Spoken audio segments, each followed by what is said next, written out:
Alright, there we go. You're not gonna do it to me this time, you fuck. Alright, we're live, ladies and germs.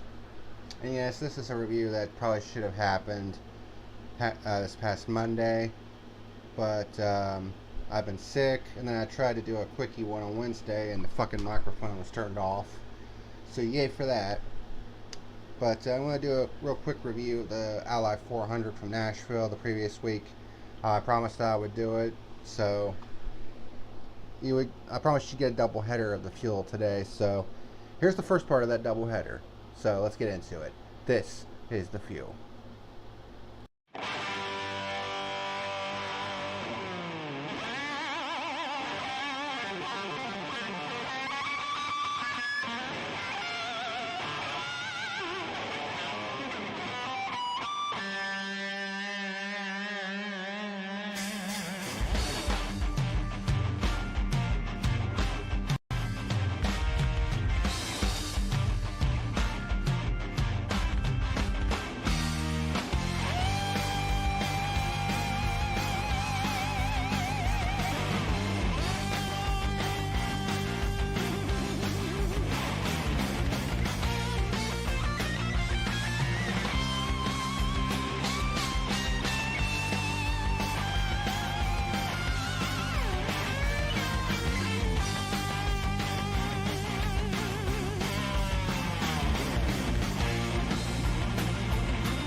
What's happening, ladies and germs, and welcome to the first edition of the fuel that you're going to see today.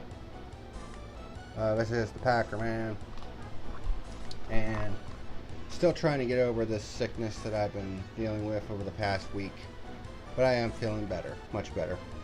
So, for this first review of the day, we're going to be going over the 2022 Ally 400 at the Nashville Super Speedway. For the most part, it was an alright race, but there were a couple things that I took issue with. First off, the start time. 5 p.m. on a Sunday is fucking stupid. Okay? Because if you're going to hold a race in the middle of summertime in the South, the last thing you should be doing is starting the race at 5 o'clock. Because in the evening time, it's a lot more likely that you're going to have thunderstorms and all the other shit, which is exactly what happened. But these fucking television networks, I mean, all they care about is, it's the numbers, it's the numbers. Fuck your numbers. Okay, a lot of us are calling for earlier start times for a reason, so we avoid the fucking bullshit that we saw last Sunday, when this race went all the way almost until fucking midnight. Fucking ridiculous. The other thing that I took exception with was the fucking lightning policy. Now I can understand why they put it in place because of what happened at Pocono nearly a decade ago, but a half an hour for a lightning delay is just too fucking long. It's just too goddamn long, to be having to wait a half an hour, for these fucking cars just be sitting there. Sometimes it'd be no rain whatsoever. But, and then we would have times where it's like, right when we get back going again, oh, there's another lightning strike, we gotta wait another half an hour. I mean, it's fucking stupid. Absolutely fucking stupid. Okay, why can't it just be 15 minutes? Why can't we have that? We want cold. I mean, if it was 15 minutes, I'd understand. But 30 minutes? Fuck that shit. What? What? I gave you guys food. What do you want? Fucking cat.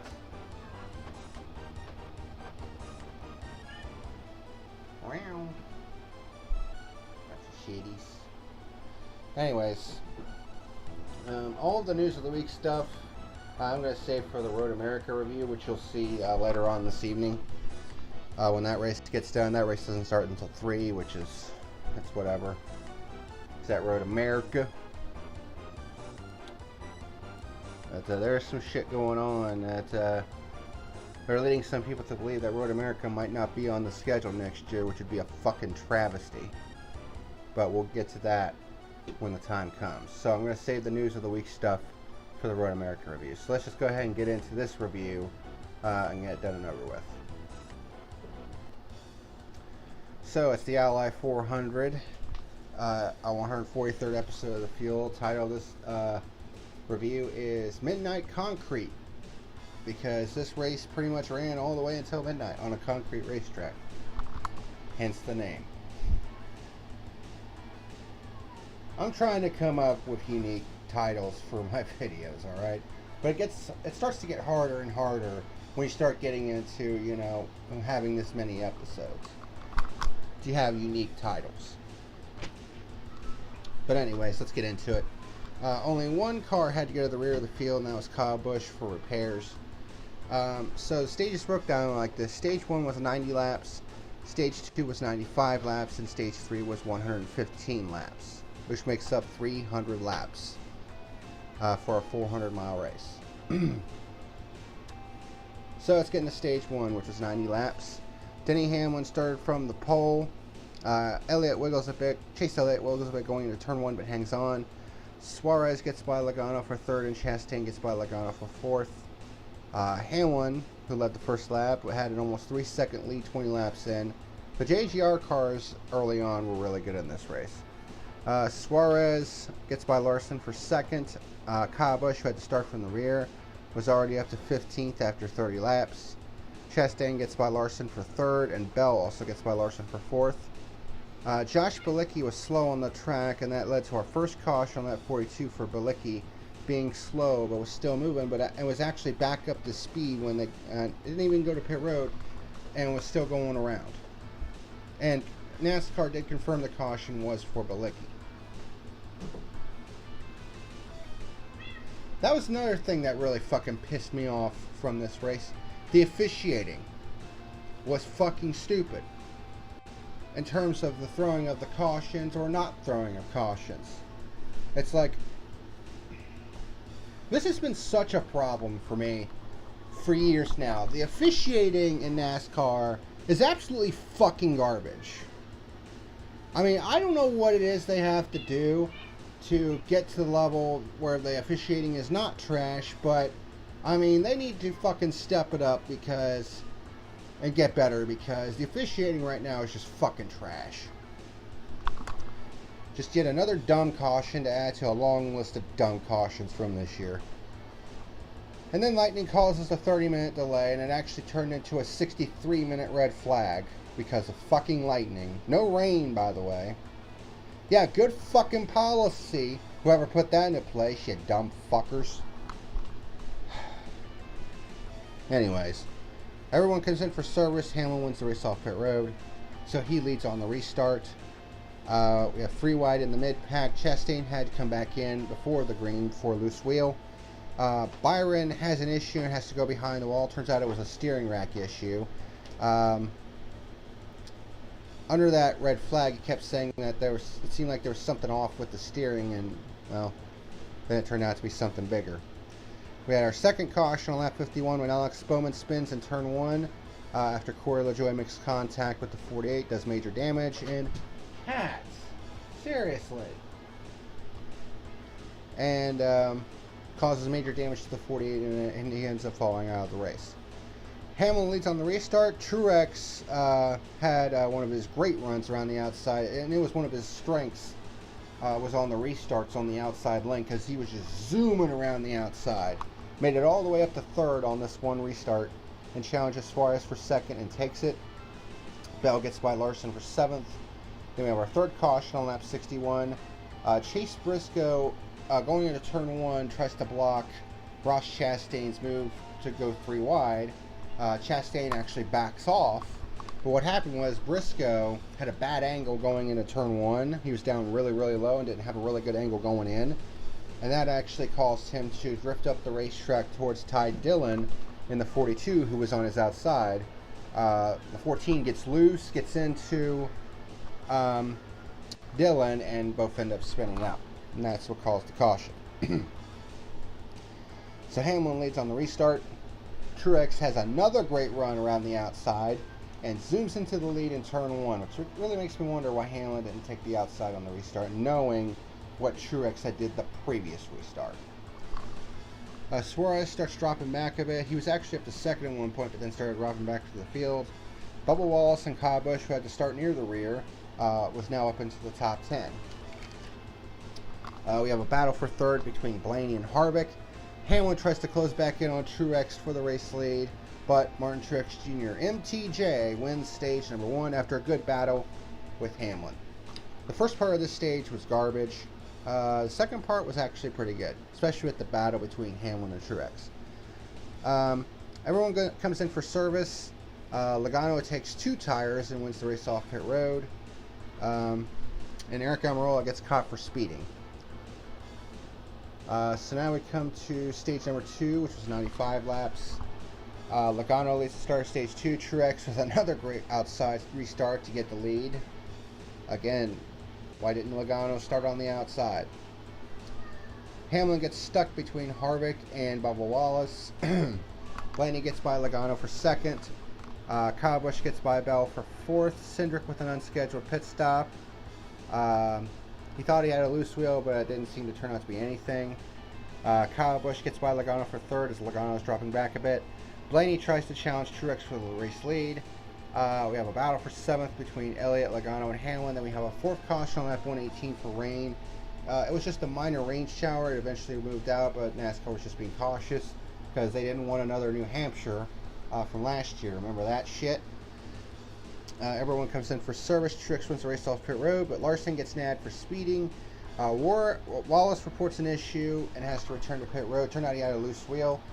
He actually stopped at the exit of pit road to try to avoid having that tire come off and was actually run into by Tyler Reddick. So Reddick's day was all fucked up. And it's yet another good run for Wallace that's ruined by his pit crew, and he was pissed. He even told his crew chief, Booty Barker, he's like, don't even talk to me. And he just refused to speak on the radio to his crew chief. I mean, he was livid. And there were some people online, oh, why is he getting so mad for? Well, you'd be mad too if your crew fucked up yet another good run. Okay, how many times has his pit crew fucking cost him good runs this year? More than I can even count. So for those of you that are complaining about Bubba Wallace not being happy with his crew, seriously, shut the fuck up. Because you'd be pissed off too if your pit crew kept fucking up your good runs. Learn to think before you fucking speak, people. I mean, learn the situation before you open your fucking big ass mouths. Shut the fuck up. About sick and tired of that fucking shit. This fan base is fucking stupid. I swear to God. I know I've said that before, but it bears repeating. This fan base fucking sucks. Elliott also had to come to pit road for an adjustment, and Suarez also had a loose wheel. But thankfully for them, none of them came off while they were on the racetrack. Truex leads on the restart. Blaney stays side by side with Truex and leads the first lap after the restart. Hamlin tries to dive bomb 3 wide after Blaney slides up, trying to slide job Truex. Hamlin and Truex continue fighting for the lead as Blaney drops back a little bit. But this battle brings Blaney back into the fold as well as Kyle Busch and Harvick. And then Hamlin finally clears Truex for the race lead. So we had our first pure lead change when Truex took the lead back from Blaney on lap 126, and then Denny Hamlin took the lead on lap 127, but the two stayed side by side for several laps before Hamlin was finally able to clear him. So the racing was actually getting pretty good at this point. We have a battle for 5th between Bell, Blaney, Chastain, and Kurt Busch, and then Mother Nature decides to interrupt proceedings with our 5th caution on lap 139 for lightning. Just when the race was getting good and right before the halfway point too. So we have our second red flag for lightning, and then it started raining and raining and raining. So all of a sudden it was looking like, well, we're probably looking at a Monday race. But thankfully, that was not the case. They eventually got back going again around 10 o'clock, which was about a 2-hour, 12-minute rain delay, as it turned out. So if you're trying to get home, that's 3 hours and 15 minutes worth of red flag that we've been in this race. So we have some split strategy on pit stops, and there was contact on pit road between Christopher Bell and BJ McLeod. Hamlin leads on the restart as they finally make it to halfway and make this an official race. One thing I will give credit to NASCAR for, though, is despite the fact that this race went all the way until almost midnight, they did actually get the entire race in. So I will give them credit for that. Hamlin and Truex are side by side for lead for several laps. So we get our third pure lead change on lap 152 when Denny Hamlin has the lead. Elliott starts coming back towards the front. He's up to 7th at this point. Kurt Busch is up to 4th on lap 168. Truex starts challenging Hamlin for the lead and passes him on the outside. A great pass for a 4th pure lead change on lap 171. Elliott gets by Chastain for 5th and Larson by Chastain for 6th. Hamlin once again starts trying to challenge Truex for race lead near the end of this stage, kind of like what happened in stage 1. Elliott gets by Kurt Busch for 4th. And Truex Jr. wins stage number 2 as Blaney gets mad loose off of turn 4 trying to get some stage points. So everyone comes in for service and Truex wins the race off of pit road. So now we come to stage number 3, which was 115 laps. Truex leads the start of stage 3. We were 3 wide, 2 rows deep. Kyle Busch and Truex are side by side for the race lead, and Kyle Busch actually manages to take the lead. So we have our 5th pure lead change on lap 194. There was some close, tense racing back in the pack. And then we have our 6th caution on lap 205 when Ryan Blaney gets way loose in turn 3 and spins across the front stretch and almost nails his teammate Cindric. So I would imagine Cindric needed a fresh pair of underwear after that one. Most of the field comes in for service. Kyle Busch leads on the restart. Truex slides up in turn 2 and gets put in the middle of 3 wide for 2nd with Chastain and Harvick. And these 3 guys were 3 wide for 2nd for like 4 laps. It was absolutely amazing to watch. Truex powers back into 2nd, but Chastain makes it 3 wide again, up the gut. No contact, though. It was an aggressive move, but we're getting to that point where you need to be aggressive. Truex slips in 3, and Harvick moves up to 2nd, and Chastain slots into 3rd. Elliott gets by Larson for 5th. Then Truex starts making his way back towards the front. He gets by Chastain for 3rd. Elliott gets by Chastain for 4th, and then Truex gets by Harvick for 2nd. Elliott gets by Harvick for 3rd. Hamlin goes by Chastain for 5th, and then by Harvick for 4th. Then Elliott gets by Truex for 2nd, and then runs down Kyle Busch for the lead. Kyle Busch at one point had a 3-second lead, but then his car started falling off. And then Elliott was able to get around him on lap 245 for a 6th pure lead change of the day.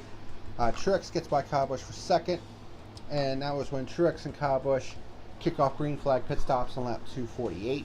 Elliott pits from the lead on the next lap. Hamlin starts playing the long game, but comes in on lap 254. And then we have our 7th caution on lap 256 when Chris Buescher loses the right rear wheel on the front stretch. So it's vacation time for 3 members of the 17 team, which they actually appealed the penalty. So all 3 of those crew members will actually be in Road America while that appeal is being heard. Everyone who hadn't pit yet come in for service. Kyle Busch leads on the restart. Truex with another great runner on the outside. Elliott leads on the first lap and clears Kyle for the race lead. Hamlin gets by Kyle Busch for 2nd, but then Kyle Busch fights back to retake the 2nd position. He tries to run down Elliott for the race lead, but Elliott starts to pull away near the end, and it's looking like an Elliott victory. But then we get our 8th and final caution on lap 292 when Josh Bilicki blows an engine. So it's decision time for tires, and it turned out track position was the way to go, because Kyle Busch leads several cars in, including Truex as well, for tires. And it turned out to be quite the wrong move. Elliott leads on the restart with 4 laps to go. Everything from 5th on back gets clogged up. And I didn't really get to see the entirety of this, but apparently Cole Custer put Keselowski into the wall in turn 4, coming to the white flag. And Keselowski was limping around. Basically, he was on the track trying to get the car to turn, and there was no caution for this. Even though it was very clear that there probably should have been a caution for this. But they let the race run to green, and Chase Elliott wins the Ally 400 at Nashville. Kyle Busch and Truex finished 21st and 22nd. Yeah, I don't know what their crew chiefs were thinking, but that was about the dumbest thing they could have done. Track position was key in this race. And that was the Ally 400 at Nashville. So, let's take a look at some stats and shit. So, total laps. This is a 300 lap race with stages being 90, 95, and 115. Overall lead changes. We quite a jump from the previous couple weeks. 18 overall lead changes. We had 6 pure lead changes. 8 caution flags, which is a bit more than I'd like to see, although a couple of those were weather related. I think like 3 of them were weather related, actually. And we had 2,470 green flag passes, which is 10.2 on average per lap. Lap leader award goes to Denny Hamlin, who led 114 laps on the day, but ended up 6th. Star of the race goes to Ryan Blaney, because if you remember, he was spinning out, wrecking on that one caution with 95 laps to go, and somehow managed to make his way all the way back up to finish 3rd. So that's a great job by Ryan Blaney, so he will be the star of the race. Reject of the race for the 2nd week in a row, Joe Gibbs Racing, because they had all their cars in the top 10 at one point, and then they decided to go with that dumbass, strategy of coming in for tires on that last caution, and Truex and Kyle Busch basically get screwed big time. They finished 21st and 22nd after having arguably 2 of the cars that could have won this race.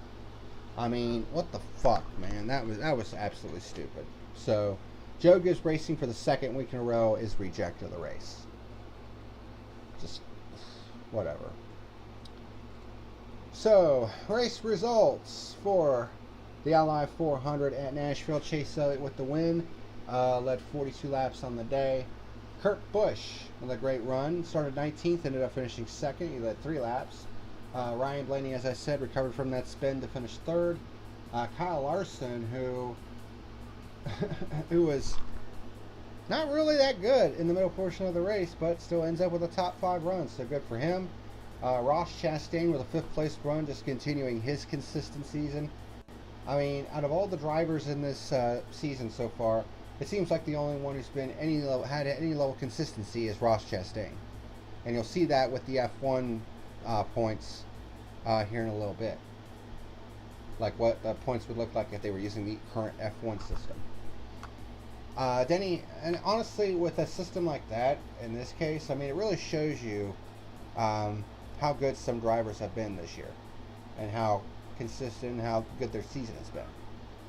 Denny Hamlin led 114 laps, but settles for 6th. Austin Cindric comes home in 7th. Christopher Bell in 8th. Joey Logano, quiet run, finishing in 9th. And then Kevin Harvick, once again, somehow salvaging a top 10 run out of a day that honestly probably should have been a little bit better, because he actually had a good car early on. Point standings. And we're about to hit the halfway point of the season once we do Road America in a little bit. Chase Elliott leads the regular season standings by 30 over Ross Chastain.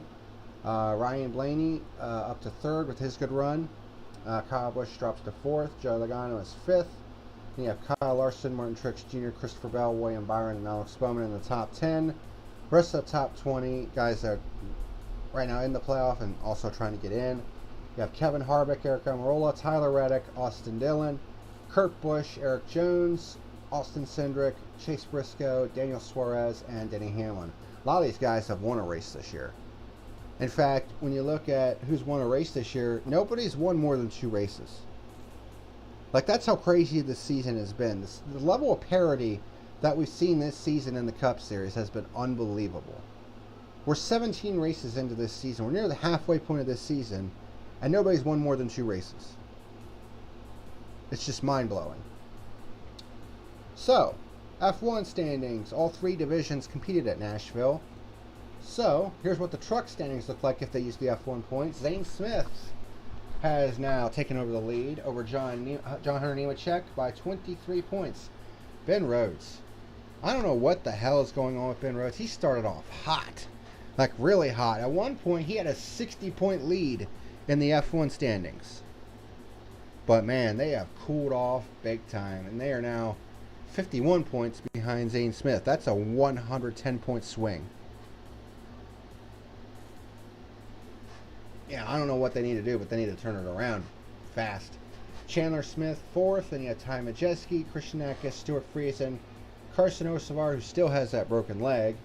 Ryan Preece and Kyle Busch, who's actually tied with Grant Enfinger and Corey Heim for the top 10. And then you see the rest of the top 20. Xfinity points. Justin Allgaier absolutely dominated the Xfinity race at Nashville. Won both stages, led the most laps, won the race. I mean, that's what you call going for the cycle. A max points day, basically. 42 points he earned in the F1 system. And under the NASCAR system, it's the full 60 points. So, with that, and Gragson not having as good of a day, that means that we have a tie for the point lead between Gragson and Allgaier, who are teammates at Junior Motorsports. Allmendinger is 3rd with 245. He's 16 points out of the lead. Ty Gibbs is 4th with 241. I mean, those 4 guys have basically been up there, as well as Josh Berry. I mean, those 5 guys right there, those are your championship contenders right now, in both the F1 style standings and the regular NASCAR standings. I mean, those are the 5 guys that, you know, you should be taking a look at. Then you have Sam Mayer, Austin Hill, Brandon Jones, and Riley Herbst. They're the only drivers over 100 points at this point. And then Daniel Hemrick rounds out the top 10. Then you see the rest of the top 20. You have Trevor Bayne in there, who's been running part-time. John Hunter Nemechek has been running part-time. Cole Custer, who's been running part-time. Tyler Reddick, who's been running part-time in the Cup Series, running a few races. So, but yeah, at the top of the standings, it's pretty much the top 5. And then you look at the Cup side of things, and Ross Chastain has pulled out to a 35-point advantage, which I believe is the largest of the season so far, over Kyle Busch. Chase Elliott, who won the race, is 3rd, and those are the only 3 guys at 200 points, although Kyle Larson's at 199. So that just goes to show you how consistent Chastain has been this year, you know, for him to have this many points in the F1 style things. But Kyle Busch and Chase Elliott have also been pretty consistent too. You have Kyle Larson, Joey Logano in the top 5. Then you have Ryan Blaney, William Byron. I mean, earlier this season, after his win at Martinsville, I kind of pegged him as a potential championship contender, but he's only had 1 top 10 finish since then. He has 5 total top 10s this year out of 17 races. Unacceptable. Martin Truex Jr. is 8th, and you have Christopher Bell, and then Tyler Reddick is also tied with Denny Hamlin. Denny Hamlin's starting to turn things around a little bit after having a horrendous first part of the season. Then you have Kurt Busch, Alex Bowman, and Kevin Harvick. They're the only drivers in triple digits. The top 14 are in triple digits in points. Then you have Chase Briscoe, Daniel Suarez, Eric Almirola, Austin Dillon, Eric Jones, and Austin Cindric, who won the Daytona 500 but is 20th in the F1 style points. Just hasn't been consistent at all this year. As for my final rating for the Ally 400 at Nashville, the racing was definitely a lot better this year than it was last year. Definitely seemed a lot more interesting, a lot more competitive than last year. Last year, Kyle Larson just dominated. Like, it wasn't even a contest. Whereas this year was a little bit more unpredictable. Yeah, Denny Hamlin led the most laps, but it was only 114 of those laps. Whereas Larson led like 260 some odd laps last year. So it was definitely a lot more competitive. There were some portions of this race where it was just a nothing burger, and the weather delays certainly didn't help either. But overall, this was not a bad race whatsoever. So my final rating, I'm going to give it a 6 on the fuel gauge. So a 6 out of 10, basically. I thought it was an alright race. You know, nothing spectacular. And it definitely could have been better, especially without them fucking weather delays. But, you know, it is what it is.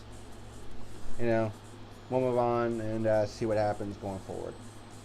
But that's all for this edition of The Fuel. There will be a second edition later on this evening after Road America is done. We'll do an episode of The Fuel covering Road America, and we'll also do the news of the week and shit, and there's a lot to talk about. A lot to talk about as far as the news of the week is concerned. So Road America is probably going to be a very busy review, to say the least. But thank you very much for watching this first edition of The Fuel today. And until next time, this is the Packer Man signing out. See you later.